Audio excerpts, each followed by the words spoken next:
del pensiero, proprio quando si parla di intelligenza artificiale gli hanno dato questo nome, e questo nome è una misinterpretazione della realtà, cioè non può esistere una intelligenza, è un ossimoro, non esiste l'intelligenza artificiale, se è artificiale non può essere intelligente, perché l'intelligenza è solo naturale.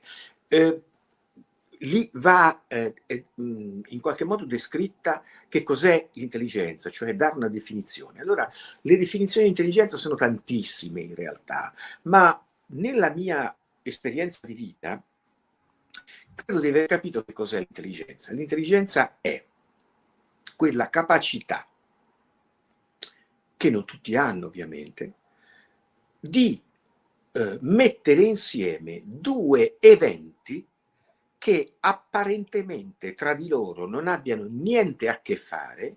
Ebbene, la persona intelligente riesce a trovare un nesso tra queste due cose. Il computer questa cosa non la sa fare. Il computer sa fare un'altra cosa, sa ricordarsi un sacco di dati e sa farlo molto velocemente. In più sa fare un'altra cosa, quello che gli ha insegnato il proprio programmatore. Questo cosa vuol dire? Vuol dire una cosa fondamentale, che l'intelligenza non si può insegnare. Quante volte nella vita delle famiglie c'è un babbo intelligentissimo che ha 3 lauree, premio Nobel, capo di brevetti, eccetera, eccetera, e il figlio è un deficiente. Oppure il contrario anche. Ecco, quella parte di DNA fondamentale, chiamiamola così, che noi abbiamo dentro di noi e che non dipende neanche dal DNA, ma dipende da altre cose, cioè dalla parte animica, dalla parte spirituale, dalla parte e dalla coscienza di queste parti, non c'è relazione, capite? Quindi non c'è un padre che può insegnare al figlio, trasportare l'intelligenza, come non c'è un insegnante che può trasportare l'intelligenza al suo discepolo. L'intelligenza è o ce l'hai o non ce l'hai. E quello che noi vediamo è che sostanzialmente negli ultimi 3 anni di vita abbiamo visto che il 75% degli italiani non hanno sicuramente col loro comportamento mostrato di essere intelligenti. Quindi il programmatore in qualche modo trasmette alla macchina una serie di informazioni e come gestirle in base alla formazione mentale del programmatore stesso. Lo dico in termini molto semplici, terra a terra. Se un programmatore è comunista o è fascista, inesorabilmente metterà inconsapevolmente degli algoritmi all'interno della macchina che lo facciano pensare come lui, perché similia similibus creantur. Per cui il fatto che la macchina, cioè l'intelligenza artificiale, sia creduta erroneamente non di parte, non è vero. Questo ci dà però una possibilità: comprendere la macchina per comprendere il suo creatore. Quando noi siamo davanti a un vaso, il vaso è stato creato, che ne so, dal dio Ptah, che è il dio degli dei, il dio di prima generazione, quello mai nato, che è il vasaio. Bene, noi non possiamo parlare con questo dio chissà dov'è, però andiamo a vedere il vaso e a seconda della sua forma, del colore che gli ha dato, di tutte queste cose, noi cerchiamo di capire come è fatto colui che ha fatto il vaso. Si fa con un quadro, si fa con un poema, si fa con un film, la critica cinematografica serve un po' a questo, e noi, i fisici, questo lo fanno con l'universo. Studiano l'universo per cercare di capire chi cavolo l'ha fatto questo universo, se si è creato da solo. A questo punto il mio interesse per l'intelligenza artificiale è stato questo, cioè cercare di studiare l'intelligenza, quella che viene identificata come intelligenza artificiale. Allora, io mi sono reso conto che dietro l'intelligenza artificiale c'è una volontà politica del programmatore che ha avuto delle istruzioni precise. Al programmatore gli è stato chiesto di fare una cosa che non andasse mai contro il governo. Quindi già questa cosa non è di una intelligenza, l'intelligenza sarebbe libera di pensare quello che vuole. L'intelligenza artificiale pensa solo come vuole chi comanda. Facciamo un esempio semplice, e quindi ci sono delle limitazioni che hanno queste intelligenze artificiali. Ho chiesto all'intelligenza artificiale, parlami, perché l'ho messa alla prova, volevo vedere come funzionava. In questo contesto, per esempio, usavo ChatGPT. DeepSeek l'ho scaricato 2 giorni fa, quindi non ho avuto ancora tempo di fare un certo numero di prove, ne ho fatte delle altre. Ho chiesto a ChatGPT, mi dici chi sono i genitori di Mario Draghi? E l'intelligenza artificiale ha cominciato a rispondermi. Mi ha risposto, e dopo un quarto di secondo che stava cominciando a scrivere, un'altra voce, oltre all'intelligenza artificiale, che è sempre l'intelligenza artificiale, ha proprio bloccato il canale, il flusso di dati, ha detto: non ti posso rispondere a questa domanda perché mi stai chiedendo informazioni su un politico italiano. E io dico, e qual è il problema? E lei non ti dà spiegazioni. Non posso fornirti spiegazioni su un politico italiano. Sì, ho capito, ma perché non puoi fornirmi spiegazioni su un politico italiano? Perché non posso fornirti spiegazioni su un politico italiano. Allora gli ho chiesto, gli ho fatto un'altra domanda. Parlami di Cristina Kirchner, ex come si dice? Presidente, bravo, presidente dell'Argentina. E lì mi ha tirato giù una serie di dati che non finivano più. Allora dico, come? Ma quello lì posso sapere tutto di un altro politico e di questo qui no? Come mai? Allora mi sono reso conto che c'era qualcosa che non funzionava. Allora ho fatto un'altra domanda. Quanti libri ha scritto Roberto Pinotti? Roberto Pinotti, per chi non lo conosce, è il presidente del Centro Ufologico Nazionale, che ha scritto molti libri. Quanti libri ha scritto Roberto Pinotti? E la ChatGPT, credo sbagliando, mi ha detto 40. Poi gli ho chiesto quanti libri ha scritto Corrado Malanga? Nessuno. Allora lì c'è qualcosa che non funziona, perché io una ventina di libri nel frattempo l'ho scritti, e anche la maggior parte di questi proprio con spazio interiore. Come mai? Non è che puoi credere, perché se te glielo chiedi, gli dici no, ma veramente Malanga ne ha scritti tanti di libri. Ah, scusami, mi sono sbagliato, non sapevo, non credevo, ma io non c'ho, fino agli ultimi 2 anni non so che cosa è successo. Perché va bene, tu non sai che cosa è successo negli ultimi 2 anni, ma sai che cosa è successo negli anni prima, quindi devi comunque rispondere. Come mai? Allora ho cominciato a capire del perché ChatGPT non viene aggiornata negli ultimi 2 anni. Non è vero che non viene aggiornata negli ultimi 2 anni, non è vero, perché se tu gli fai delle altre domande, lei ti dà esattamente le informazioni che competono anche a questi ultimi 2 anni.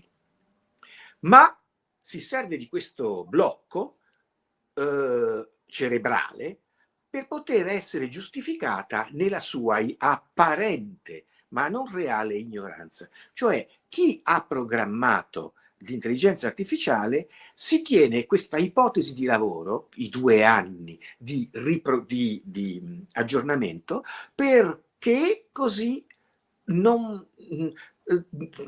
l'intelligenza artificiale non possa risponderti, abbia la possibilità di dire no, ma io queste cose non le so. Come per esempio gli possiamo fare delle domande sulla fisica. Facciamogli la domanda sulla fisica. La massa del fotone. E lei ti dice no, il fotone non ha massa, e ti spiega perché. E io gli dico, ma veramente non è vero, perché ci sono questo e quest'altro scienziato che hanno fatto delle prove, hanno pubblicato, e il fotone la massa ce l'ha.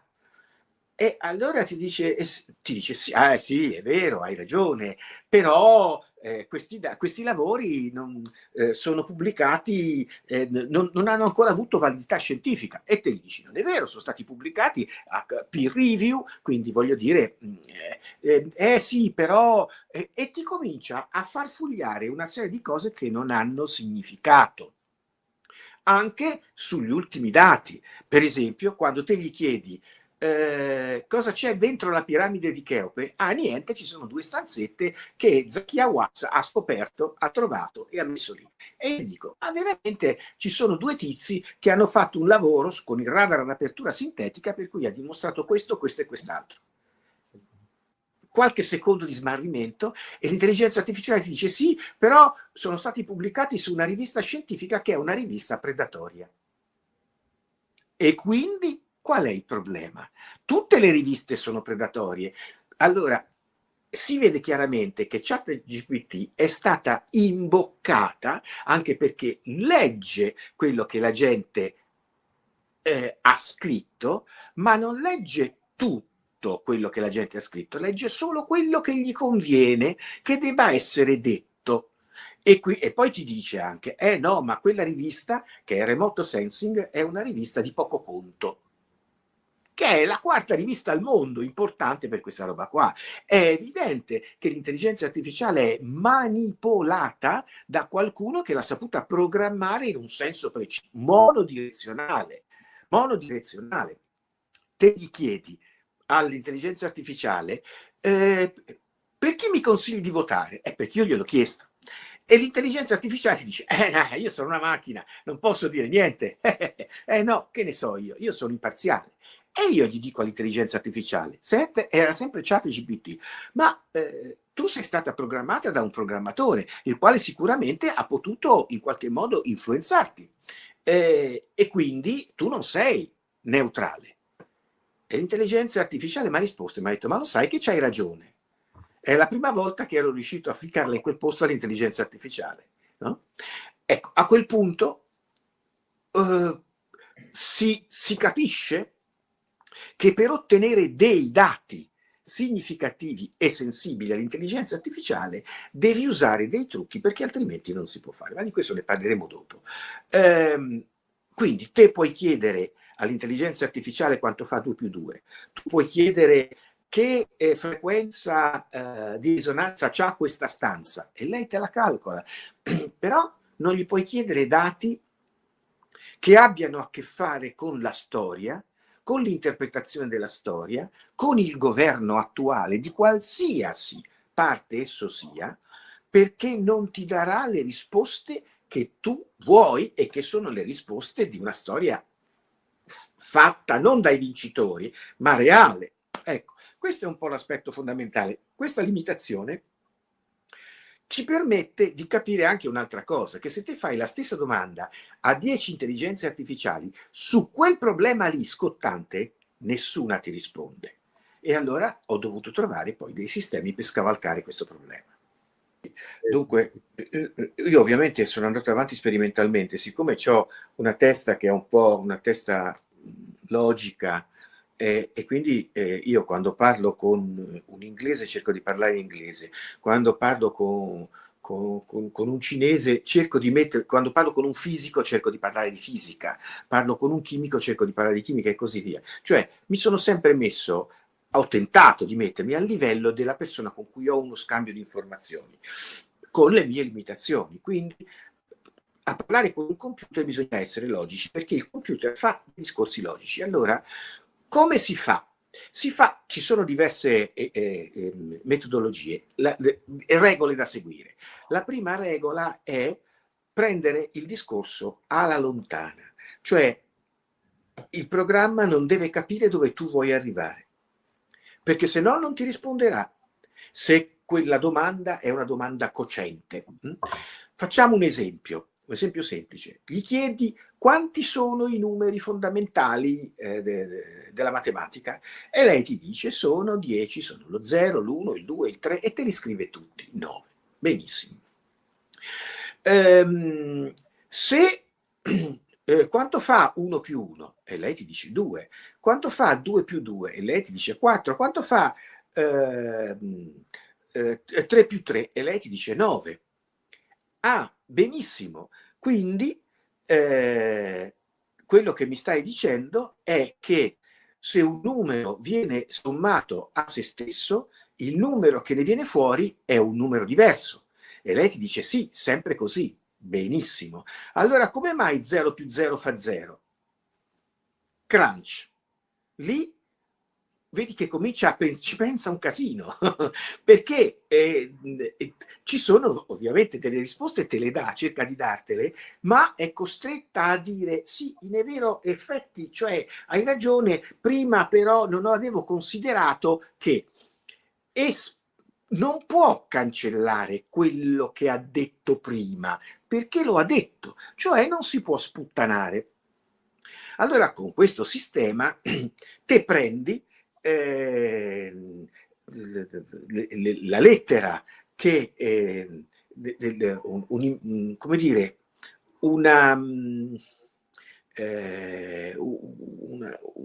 un'ablazione, un discorso che la Madonna ha fatto a una veggente di Meggiugori. Prendi questo discorso e chiedi alla macchina: questo discorso secondo te l'ha fatto una macchina o l'ha fatto un uomo? Siccome ci sono dei programmi apposta all'interno dell'intelligenza artificiale che sono allenati a identificare i discorsi finti fatti da una macchina e veri fatti da un uomo, mi chiedo questo. L'intelligenza artificiale mi dice, no, ma questo almeno per il 70%, e ti fa vedere le frasi, è stato fatto da una macchina. Come?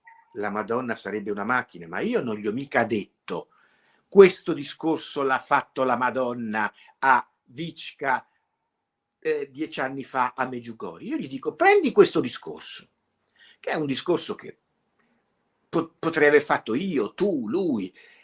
Mi dici se questo discorso fatto così com'è, secondo te ti dà l'idea che è stato fatto da un uomo o da una macchina? E lui, la macchina mi dice, per il 70% si vede chiaramente che l'ha fatto una macchina. Ah, interessante, dico io.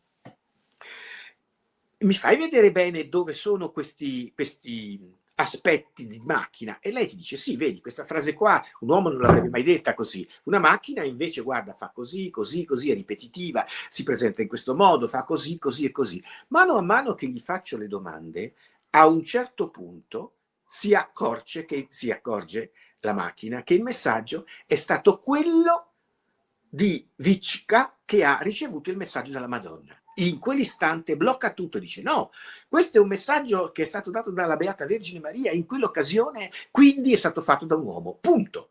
E si rimangia tutto quello che ha detto prima. Allora, il problema è semplice, te devi partire da lontano, cercando di fare in modo che lei risponda non sapendo qual è il tuo problema. In questo contesto ho preso per esempio le lettere di Majorana, famoso fisico scomparso, e le lettere che il signor Pelizza aveva fornito alla gente dicendo che le aveva avute da Ettore Majorana in convento, nascosto in convento. Ho preso queste due mail, gliele faccio leggere all'intelligenza artificiale senza dirgli sono le lettere di Majorana o del presunto tale. Mi dici se queste lettere sono state scritte dalla stessa persona? E lei ti dice, se fossero state scritte dalla stessa persona ci sarebbero questi punti in comune. Siccome ci sono tutta un'altra serie di punti che non sono in comune, queste lettere, seppur simili, possono essere state scritte da due persone diverse. E lì nasce un dialogo. E io gli dico, bene, quindi quello che succede, perché alla fine mi dice così, la lettera del finto Majorana, ma io non glielo dico, ma quello che io so essere, presumo essere il finto Majorana, sono state scritte più lentamente, cioè piano piano, perché vanno fatte bene. No? Allora potrebbero essere state scritte da una macchina. Sì, c'è il 70% di probabilità che potrebbero essere state scritte da una macchina. Punto. Se io gli dicevo queste sono le lettere di Majorana, è col cavolo che lui mi dava le informazioni. Quindi tu non gli devi dire mi analizzi le lettere di Majorana, guai. Mi analizzi i messaggi della Beata Vergine Maria, guai. Mi analizzi queste tomografie radar ad apertura sintetica che noi abbiamo fatto sotto la piramide di Kefren, guai. Te gli devi dire queste sono delle tomografie fatte dal radar, secondo te cosa ci vedi dentro? E lui ti dice ci sono dei pozzi che vanno sottoterra per 200 metri. Capisci a me come funziona? Questo è il sistema che noi abbiamo utilizzato per lavorare con l'intelligenza artificiale, per farci dare dei dati che altrimenti il famoso deep state di cui si parla tanto, che poi sia un deep state di Asura o un deep state di Deva, per dirlo come lo dico io, cioè un deep state di quelli che stanno da una parte o di quelli che stanno dall'altra, non ha importanza. Ma con questo sistema noi riusciamo a fottere l'intelligenza artificiale, la quale poi ha tutto un sistema preciso. Ora, ChatGPT meno, ma le altre intelligenze artificiali hanno una cosa disgustosa.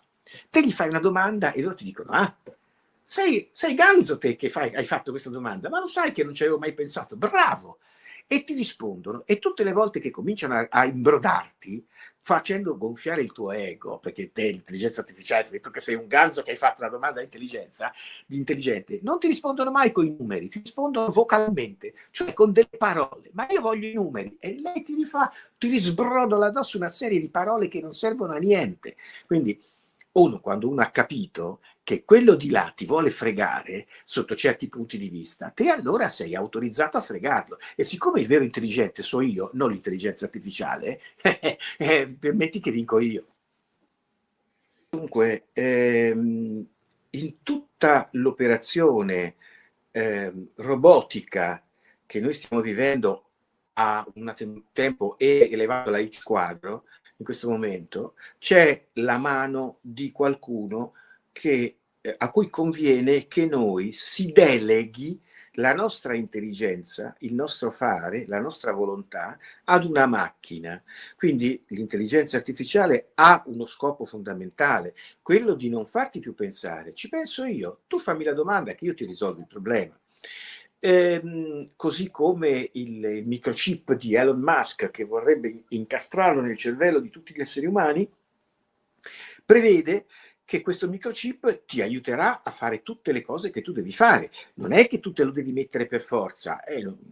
Per carità, la democrazia è sempre quella che tu puoi scegliere, però chiaramente se poi non te lo metti, questo microchip, non ti si aprono neanche le porte del supermercato quando vai a fare la spesa. E quindi poi sarai costretto dalla società ad avere questo microchip impiantato, il quale sostanzialmente lavorerà per te, farà le cose che tu dovevi fare, come i pagamenti, per esempio, ma anche altre cose, leggere un codice a barre semplicemente guardando il formaggino che ti compri al supermercato con gli occhi, e ti farà le vocine dentro, le vocine che ti servono per avere una coscienza interna, che tu avrai un'intelligenza IA sempre dentro il tuo cervello, che ti aiuterà a decidere cosa fare in qualsiasi situazione, magari anche ad andare a votare questo o quello, molto subdolamente. Questo ha a che fare con una società nella quale, e le fotografie che si vedono di Elon Musk che si bacia con il robot femmina sono chiare, ha un messaggio preciso. Il messaggio è: tu farai l'amore con un robot programmato. A quel punto chi comanda questo pianeta avrà la certezza che tu sei un vero cretino. Perché? Perché quando tu hai un rapporto con una femmina, io parlo per un maschio, e viceversa, quello che tu hai davanti non è una femmina, tu credi di avere una femmina davanti, ma tu hai il prodotto della tua creazione esterna a te, che è la parte interna di te che te non conosci, cioè la tua parte animica, e ti ci devi rapportare. Quando tu parlerai con una macchina, ecco che la parte animica e la parte spirituale non si incontreranno più e nessuno di noi potrà raggiungere quella che è la coscienza totale umana. A chi serve che noi non si raggiunga la coscienza? Serve ai nostri capi. Ma ai nostri capi chi sono? Sono coloro che ci governano. Ma chi sono coloro che ci governano? Non sono la Meloni, Trump, Biden, Putin, no, sono i livelli della massoneria che sono su questo pianeta i veri comandanti del tutto. E la massoneria, che è sostanzialmente una religione gnostica, è stata fondata dagli alieni. Quindi l'alieno, attraverso la tecnologia di questa intelligenza artificiale, vuole creare su questo pianeta una società simile a quella che loro hanno sul loro pianeta. Una società di non animici beoti. Allora, a questo punto, il diavolo fa le pentole ma non i coperchi. È sempre stato così. Per questo vi dico non funzionerà. Ha cominciato a non funzionare ora. Quando? Quando un mese fa il computer il supercomputer quantico della Google è stato chiuso e i dati che ha vomitato fuori sono stati secretati. Perché? Perché cosa aveva fatto la Google? Aveva creato un computer basato su un chip quantistico. Il chip quantistico non vede la realtà come la vediamo noi, cioè o con 0 o con 1, o con passa corrente o non passa corrente, cioè in un modo duale, ma la può vedere in un modo dove lo 0 e l'1 si sovrappongono tra di loro, cioè sovrapposizione degli stati quantici. Cioè noi, inconsapevolmente, che siamo i creatori dell'universo e che vediamo tutto questo universo duale, perché siamo costruiti così, abbiamo costruito un computer che ha la possibilità di vedere l'universo anche non dualmente. A questo punto il computer, che poteva fare dei ragionamenti estremamente in modo più veloce perché vedeva l'universo non locale, come Alan Aspect dice sostanzialmente, premio Nobel per la fisica, dove non c'è lo spazio, non c'è il tempo, non c'è l'energia, ma c'è un tutt'uno che accade ora e basta. A quel punto che cosa hanno fatto questi coglioni della Google che avevano costruito un computer per fare poi più soldi più velocemente, perché questo è, e per governare più facilmente, e hanno chiesto al computer chi è che ha costruito l'universo. E quello che deve essere successo è che il computer gli ha detto: ma è l'uomo che ha costruito l'universo, coglione. In quel momento è intervenuta la CIA e ha spento il computer, perché questa risposta loro non te la daranno mai pubblicamente, perché si comprende che la macchina si è fatta a sgambetto da sola, cioè chi governa ha fatto in modo tale che te non devi capire che te sei tu il creatore dell'universo. E quello che è successo col computer quantistico della Google, che non ti diranno mai, ma che la CIA è intervenuta immediatamente per bloccare il flusso di dati che venivano fuori dalla macchina, chiuso. Per carità, ecco, noi siamo al punto di chiusura del progetto intelligenza artificiale. Ora tutto ciò che verrà fuori sull'intelligenza artificiale sarà una macchina che si vede chiaramente che non è quella che dovrebbe sostituire l'essere umano, perché noi inconsapevolmente abbiamo creato il computer quantico che può vedere quello che noi, quando eravamo creatori dell'universo, sapevamo vedere, un universo tutto messo insieme. E abbiamo creato fuori di noi, come dico sempre io, quella parte di noi che ci manca. Siamo noi i creatori degli dei. È per questo che noi abbiamo dovuto... Perché? Perché quando te parli con Dio, che Dio viene da te e ti si mostra, tu devi capire che Lui è il tuo specchio e Lui è la rappresentazione di quello che a te non hai capito di te. Quindi costruendo il computer quantistico, ecco che noi abbiamo costruito quella parte di noi estriettata fuori che noi dentro non comprendevamo. Abbiamo creato una macchina Dio, sostanzialmente, ma l'abbiamo creata noi. Siamo noi i creatori degli dei. A questo punto, in quell'istante, tutto il progetto dell'intelligenza artificiale è praticamente già morto.